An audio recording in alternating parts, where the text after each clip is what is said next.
sebetulnya setiap orang itu pasti sering mengalami yang namanya zona nyaman. Berapapun usia Anda, apapun latar belakang Anda, apapun profesi Anda, saat ini Anda pasti pernah mengalami yang namanya zona nyaman. Sebetulnya comfort zone atau definisi zona nyaman itu apa sih? Zona nyaman itu adalah suatu keadaan, ya, suatu kondisi di mana Anda itu sedang terlena. Anda sudah cukup puas, sudah cukup nyaman dengan sebuah kondisi, dan akhirnya kondisi ini mempunyai efek negatif, ya. Yaitu efek negatifnya membuat Anda tidak bisa lagi maju, tidak bisa lagi bertumbuh, dan tidak bisa lagi berkembang, sehingga Anda mengalami suatu kondisi yang namanya stagnan, dan akhirnya cenderung menurun. Nah, itulah bahayanya zona nyaman. Nah, pada kesempatan kali ini, saya akan membahas satu tips bagaimana cara keluar dari zona nyaman. Ya, mungkin bagi Anda yang saat ini kondisinya seorang mahasiswa, ya, tentu Anda sudah cukup nyaman dengan kondisi selama hidup Anda dari kecil sampai Anda mencapai posisi mahasiswa seperti sekarang. Maksudnya nyaman itu apa? Yaitu Anda sudah terbiasa atau Anda sudah nyaman dengan yang namanya bangun pagi, berangkat sekolah, kemudian pulang, terus sampai di rumah, belajar sama teman-teman, dan sebagainya. Ya. Nah, di manakah letak zona nyaman Anda? Letak zona nyaman Anda adalah selama ini Anda sudah mempunyai pola yang cukup teratur. Yaitu, kalau Anda dari SD, SMP, SMA, rutinitasnya sama. Yaitu, belajar, sekolah, les mungkin, atau privat, ya, atau mungkin Anda punya aktivitas lain, ekstrakurikuler, dan sebagainya. Jadi hidup Anda itu selama ini sudah cukup teratur seperti itu selama bertahun-tahun bahkan puluhan tahun. Ya. Tetapi yang membuat Anda nyaman adalah karena mungkin selama ini ada orang yang menafkahi Anda, yaitu mostly atau kebanyakan adalah orang tua Anda. Jadi orang tua Anda banting tulang setiap pagi sampai malam untuk menafkahi Anda supaya Anda bisa memiliki pelajaran yang baik. Nah, zona nyaman Anda adalah Anda terbiasa segala sesuatu disiapkan. Uang sekolah disiapkan. Ya. Kemudian uang pendaftaran disiapkan. Seragam sekolah disiapkan. Kendaraan ke sekolah disiapkan. Ya. Dan mungkin itulah yang menyebabkan Anda selama ini Anda tidak terbiasa bagaimana harus keluar dari zona tersebut. Dan celakanya, kenapa banyak mahasiswa mengalami kegalauan yang luar biasa ketika dia sudah tamat S1. Nah, banyak mahasiswa saya perhatikan mengalami kebingungan yang luar biasa. Karena tamatan SD biasanya larinya ke SMP. Atau sekarang kenal dengan istilah kelas 7, 8, 9. Kemudian SMP biasanya ke SMA, atau SMU, atau SMK. Yaitu kelas 10, 11, 12 biasanya. Nah, setelah itu masih ada satu jenjang lagi kalau Anda masih punya banyak biaya, yaitu melanjutkan pendidikan ke perguruan tinggi. Nah, sampai di perguruan tinggi atau mahasiswa, nah setelah itu tidak ada lanjutan lagi. Bagi Anda yang masih senang sekolah, Anda bisa lanjutkan ke S2, bahkan sampai S3. Tetapi kebanyakan orang sampai di S1, mereka sudah mulai galau. Karena setelah ini saya harus kemana? Ya, karena kalau dari SD sampai SMP sampai SMA, Anda terbiasa dengan kurikulum sekolah. Kalau kuliah, Anda terbiasa dengan kurikulum kampus atau universitas. Tapi setelah tamat kuliah, Anda tidak terbiasa dengan yang namanya kurikulum pasca mahasiswa. Nah, itulah dinamakan kurikulum kehidupan. Nah, padahal kehidupan itu selalu berubah. Kehidupan tidak pernah statis. Orang yang tiba-tiba kaya raya bisa jatuh bangkrut. Orang yang kondisi kesehatannya prima tiba-tiba bisa sakit. Itulah namanya kehidupan. Tidak ada yang pasti di dalam kehidupan.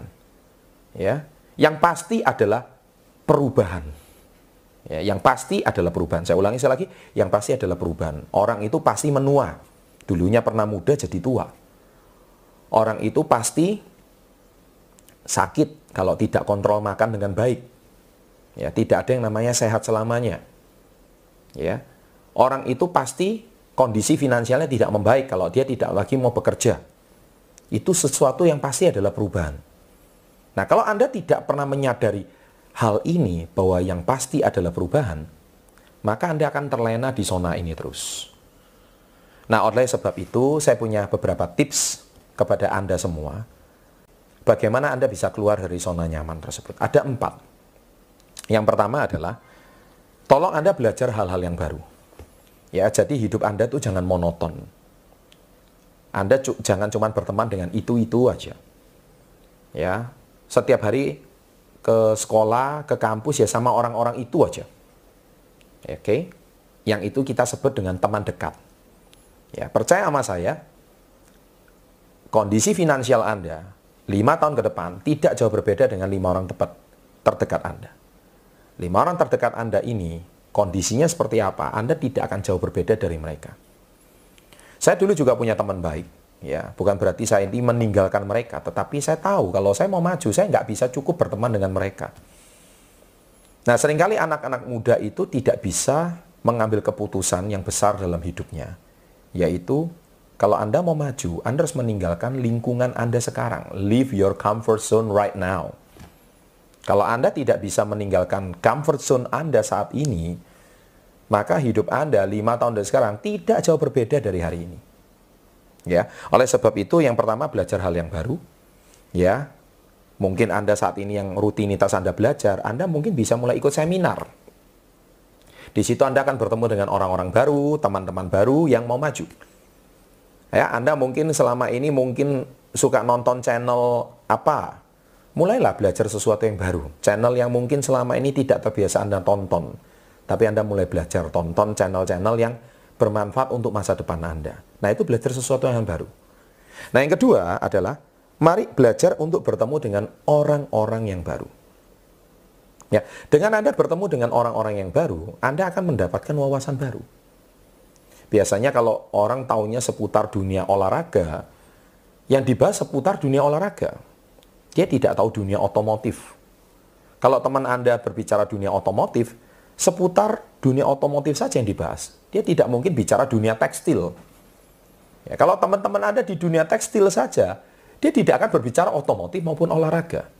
Jadi Anda harus mempunyai teman dari berbagai kalangan yang mempunyai wawasan dari berbagai sektor, supaya Anda bisa selalu menambah hal-hal yang baru, wawasan baru. Kalau Anda cuman nyaman dengan kondisi Anda sekarang, then you learn nothing. Anda tidak mendapatkan sesuatu, Anda tidak belajar sesuatu, sehingga membuat diri Anda itu selama ini menjadi stagnan.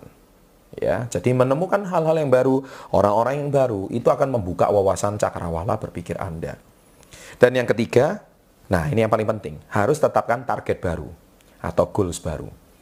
Seorang mahasiswa yang tidak pernah tahu kapan dia akan lulus, maka dia akan kuliahnya tidak pernah akan selesai. Dia tidak menetapkan goals, kapan saya harus selesaikan skripsi, kapan saya harus selesaikan kuliah saya, maka selamanya dia akan tetap menjadi mahasiswa abadi. Seorang karyawan yang tidak pernah menetapkan goals, kapan dia harus mencapai penghasilan sekian, maka selamanya dia akan seperti itu hidupnya. Seorang pengusaha yang hari ini tidak menetapkan target penjualannya tahun ini harus mencapai sekian, maka selama ini dia pekerjaannya cuman mengalir begitu saja. Ya, jadi Anda harus menetapkan set new goals supaya Anda punya satu tantangan baru dan Anda kemajuan yang baru. Dan yang keempat, nah ini yang terpenting, segala hal itu tidak ada gunanya kalau Anda tidak melakukan action sekarang juga. Ya, karena action is everything. Planning is nothing without action. Ya, banyak orang cuman pandai berencana, planningnya ini. Kalau disuruh menulis rencana itu pinter banget gitu. Ya, jadi besok mau ngapain, tapi nggak diselesaikan. Nah, itu sama aja. Ya, besok mau ngapain aja tertera dengan jelas, tapi tidak ada yang realisasinya. Nah, saya setiap malam sebelum tidur, saya terbiasa menulis apa jadwal yang dilakukan esok hari. Dan itu sudah saya lakukan 20 sampai 25 tahun yang lalu. Oleh sebab itu, saya bisa mengerjakan pekerjaan dalam waktu 1 minggu, saya bisa selesaikan mungkin dalam waktu 2 hari setelah saya planning dan saya selesaikan. Dan saya bisa melakukan 2-3 kali lipat lebih cepat dibandingkan orang rata-rata. Maka sebab itu, jangan heran kalau Anda bisa sukses lebih cepat 10-20 tahun lebih awal daripada orang rata-rata. Anda bisa meraih kondisi kehidupan yang Anda inginkan 10 tahun, 20 tahun lebih cepat daripada orang rata-rata. Anda bisa memiliki kondisi finansial 10 tahun, 20 kali lipat lebih besar dibandingkan dengan orang rata-rata. Itu dibangun dari tindakan yang Anda rencanakan dan Anda segera realisasikan. Ya. Dan semoga dari tips singkat ini bisa membuka wawasan Anda untuk bagaimana keluar dari zona nyaman Anda.